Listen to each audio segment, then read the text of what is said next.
کوئی بے اولاد ہے جو مجھ سے میرے بچے لینے چاہے تو میں خوشی خوشی دینے کو تیار ہوں۔ ذرا دیکھو تو گورے چٹے ہیں، خوبصورت نئے نقش والے۔ ایسے بچے تو بے اولاد لوگ خوشی سے لے لیتے ہیں، مگر اس گاؤں میں تو کوئی بھی ایسا نہ تھا جو اس کے بچے لے سکتا۔ مجبوراً رشیدہ کو ان بچوں کو بھی پالنا پڑا۔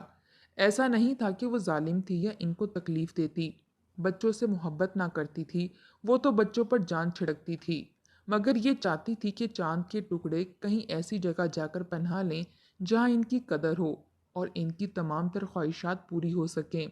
بچے یا تو پانی میں نمک مرچ ڈال کر روٹی کے ساتھ کھایا کرتے یا پھر سوکھی روٹی کھا لیا کرتے۔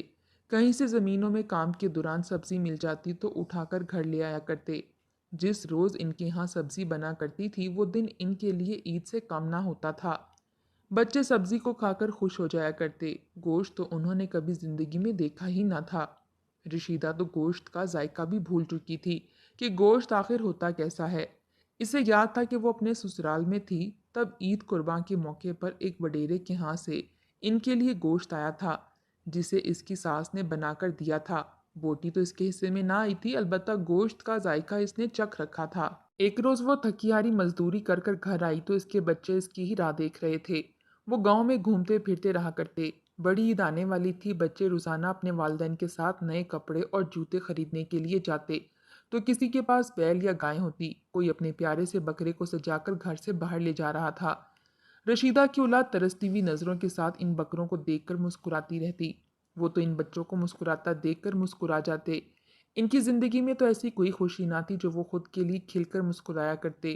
اس روز رشیدہ گھر آئی تو عید میں 2 دن باقی تھے۔ بچے ماں کے گرد اکٹھے ہو گئے اور للچائی ہوئی نظروں سے ماں کو دیکھ کر کہنے لگے کہ اماں اماں اس عید پر ہم بھی گوشت کھائیں گے۔ رشیدہ نے یہ سنا تو بچوں کا چہرہ دیکھنے لگی اور پھر حیرت سے آنکھیں پھیلا کر بولی کہ تم سوچ بھی رہے ہو، کس چیز کی فرمائش کر رہے ہو؟ آج تک میرے ماں باپ نے گوشت کی شکل تک نہ دیکھی تھی، مجھے تو یہ بھی نہیں یاد کہ آخری دفعہ گوشت کھایا کب تھا، اور تم لوگ گوشت کھانے کی بات کرتے ہو۔ بچے کہنے لگے کہ ہمیں کچھ نہیں پتا، گاؤں میں کئی لوگوں کے پاس قربانی کے جانور ہیں، وہ قربانی دیں گے، ہم تینوں بہن بھائی شوپر لے کر لوگوں کے ہاں جائیں گے، کہیں نہ کہیں سے تو تھوڑا سا گوشت مل ہی جائے گا۔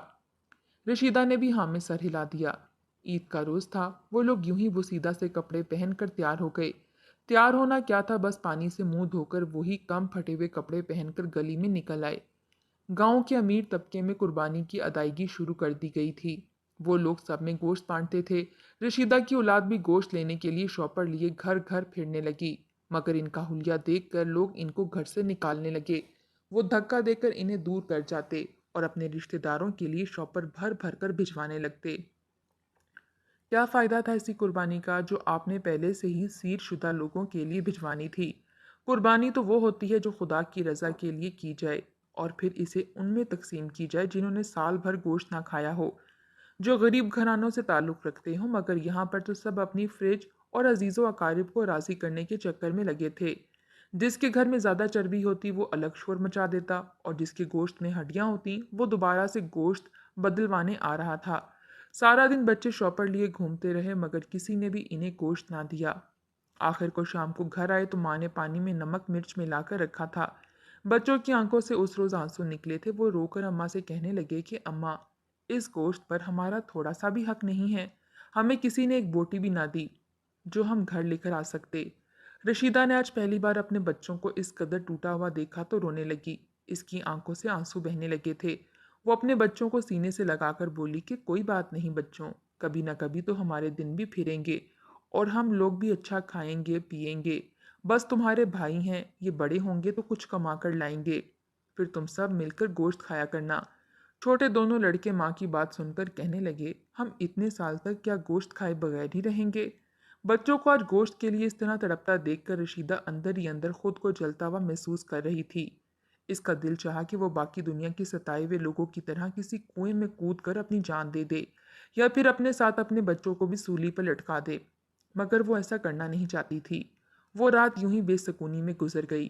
اس کے بچے روٹی پانی میں ڈبو کر کھا کر سو چکے تھے، جبکہ گاؤں میں آس پاس لذیذ پکوانوں کی خوشبو آ رہی تھی، کوئی بریانی پکا رہا تھا تو کوئی سیخ کباب بنانے میں لگا تھا۔ اتنی اشتہا انگیز خوشبوؤں نے اس کے گھر کو اپنے لپیٹے میں لے رکھا تھا۔ وہ اپنے لبوں پر زبان پھیر کر بس ایک ٹھنڈی سانس خارج کر کے رہ گئے۔ صبح ہوئی تو رشیدہ نے اپنے بچوں سے کہا کہ بچوں، آج تم لوگ یہیں رہو، میں تم لوگوں کے لیے کچھ لے کر آتی ہوں۔ بچے خوش تھے کہ ماں گوشت لینے جا رہی ہے۔ بچوں نے گھر میں ہی رہنے کا فیصلہ کیا اور ماں کا انتظار کرنے لگے۔ رشیدہ نے شاپر اٹھایا اور گھر سے باہر نکل آئی۔ آج گاؤں میں کہیں بھی قربانی نہیں تھی۔ اس نے کئی گھروں کے دروازے کھٹکھٹائے اور ان سے گوشت مانگا، مگر سب نے دینے سے انکار کر دیا اور بولے کہ قربانی کل تھی، کل آ جاتے۔ مگر وہ تو ایک ترستی نظر ڈال کر رہ گئی۔ پورے گاؤں میں آج کہیں بھی قربانی نہ تھی۔ آخر کار وہ بوجھل قدموں سے چلتی ہوئی واپس آنے لگی۔ تبھی اس کی نظر کچرے کے ڈھیر پر گئی۔ یہاں پر گندگی اور غلاظت پڑی تھی۔ وہیں پر دو کتے اوجری کو گھسیٹ کر جا رہے تھے۔ رشیدہ نے جب کتوں کے پاس اوجری دیکھی تو اس کے من میں ایک امید کی کرن جاگی۔ وہ سوچنے لگی کہ چلو گوشت نہ سہی بچوں کو اوجری ہی پکا کر دے دوں گی، کم از کم وہ کھا تو لیں گے۔ انہیں کیا خبر یہ گوشت ہے یا اوجری، مگر وہ کتوں سے کیسے جیتے۔ اس نے وہیں پر پاس پڑا ہوا ڈنڈا اٹھایا اور بھاگ کر کتوں کے پاس گئی۔ اس نے کتوں کو ڈنڈوں سے دور کرنا چاہا، پہلے تو وہ دور نہ ہٹے، مگر جب ایک کتے کو رشیدہ نے ڈنڈا مارا تو وہ شور مچاتا ہوا دور بھاگا۔ اس کی دیکھا دیکھی دوسرا کتا بھی اوجری کو چھوڑ کر دور جانے لگا۔ رشیدہ نے جب یہ دیکھا تو خوشی سے کھل گئی۔ اس نے فوراً اس اوجری کے ٹکڑے کو اٹھایا اور صاف کرنے لگی۔ وہ خوش تھی کہ آج اس کے بچے اوجری کھائیں گے۔ وہ اسی کو صاف کرتی ابھی اپنے پاس دوپٹے میں لپیٹنے ہی لگی تھی کہ تبھی وہ کتے للچائی ہوئی نظروں سے رشیدہ کی جانب دوڑے۔ رشیدہ نے جب یہ دیکھا تو حواس باختہ ہو کر بھاگنے لگی، کیونکہ کتے تو مشتل ہو چکے تھے۔ وہ بھاگ رہی تھی مگر تبھی ایک کتے نے اس کی چادر کو نوچ کر پھاڑ ڈالا اور دوسرے نے اس کی قمیض کو کھینچنا شروع کر دیا۔ وہ شور مچانے لگی، کتوں کو خود سے دور کرنے لگی، مگر ان کتوں نے چند لمحوں میں ہی اس اوجری کے ساتھ ساتھ رشیدہ کے وجود کو بھی نوچ ڈالا۔ رشیدہ کی چیخ و پکار مدد کے لیے بلند تھی۔ آس پاس گھروں میں موجود لوگوں نے رشیدہ کی چیخ سنی۔ پہلے تو کسی نے دھیان نہ دیا، مگر جب رشیدہ بچاؤ بچاؤ کہنے لگی تو کچھ لوگ نکل کر باہر آئے۔ جب اتنے خونخوار کتوں کو رشیدہ پر حملہ آور دیکھا تو وہ سہم کر وہیں پر کھڑے دیکھتے ہی رہے۔ کسی میں ہمت نہ تھی کہ باہر نکل کر انہیں روکتے۔ کچھ ہی دیر میں کتوں نے رشیدہ کا منہ نوچ ڈالا۔ وہ اپنی اوجری واپس لے چکے تھے اور رشیدہ کو موت کے گھاٹ اتار چکے تھے اور مزے سے اوجری کھانے لگے تھے۔ گھر میں بچے خوشی خوشی ذہن میں خیالی پلاؤ پکا رہے تھے کہ اماں آج گوشت لے کر آئے گی اور ہم گوشت کھائیں گے۔ وہیں رشیدہ پھٹے ہوئے کپڑوں میں خون سے لت پت کچرے کے ڈھیر کے پاس پڑی تھی۔ وہ مر چکی تھی۔ لوگوں کا مجمع اکٹھا ہونے لگا۔ رشیدہ کو دیکھ کر وہ لوگ افسوس سے نظریں جھکا گئے۔ کہیں سے کسی نے چادر لائی اور رشیدہ کے جسم پر گرا دی۔ کچھ مشتل سے لوگ رشیدہ کو برا بھلا بھی کہنے لگے کہ کیسی عورت تھی، کم از کم کتوں کو اوجری تو کھانے دیتی۔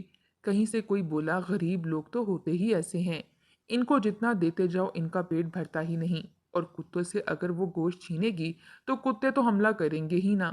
کچھ لوگ رشیدہ کو لان تان کر رہے تھے تو کوئی اسے اوجری چھیننے پر ملامت کر رہا تھا، مگر کوئی اس پس پردہ کے پیچھے کی کہانی پر غور نہیں کر رہا تھا۔ آخر رشیدہ کوئی امیر باپ کی بیٹی تو نہ تھی۔ اگر اس کے پاس اتنا ہی پیسہ ہوتا تو وہ بھی ان لوگوں کی طرح اپنے گھروں میں موجود ہوتی، عیش و عشرت کی زندگی گزار رہی ہوتی، اپنے بچوں کی خواہشات کی خاطر گلیوں میں ماری ماری گوشت کے لیے نہ پھر رہی ہوتی۔ مگر سمجھتا کون؟ گاؤں میں اعلان ہوا کہ کچرے کے پاس فلاں رنگ کپڑوں میں عورت مر گئی ہے۔ بچے تو سمجھتے ہی نہ تھے آخر بات ہو کس کی رہی ہے۔ مغرب ہو گئی مگر ماں گھر نہ آئی۔ آخر تینوں بچے پریشانی سے ماں کو ڈھونڈتے ہوئے گھر سے نکلے۔ ادھر گاؤں والوں نے رشیدہ کو لوارث بھکارن سمجھ کر دفنا دیا۔ وہیں بچے گلیوں میں مارے مارے ماں کو ڈھونڈتے رہ گئے۔ نہ گوشت ملا اور نہ ہی ماں۔ عید کے موقع پر خیال رکھا کریں، ایسے کئی بچے آپ کے دروازے تک آئیں گے۔ کوشش کریں ان کو خالی ہاتھ نہ لوٹائیں۔ کیا خبر کس کی دعا عرش تک پہنچ کر آپ کی قسمت بدل دے۔ رشیدہ کے گاؤں کے سبھی امیر طبقے خوش تھے کہ قربانی کی، مگر رشیدہ کی موت کا ذمہ دار وہ کتے تو نہ تھے۔ ان معصوم بچوں کی ماں ان سے بچھڑ چکی تھی، مگر ذمہ دار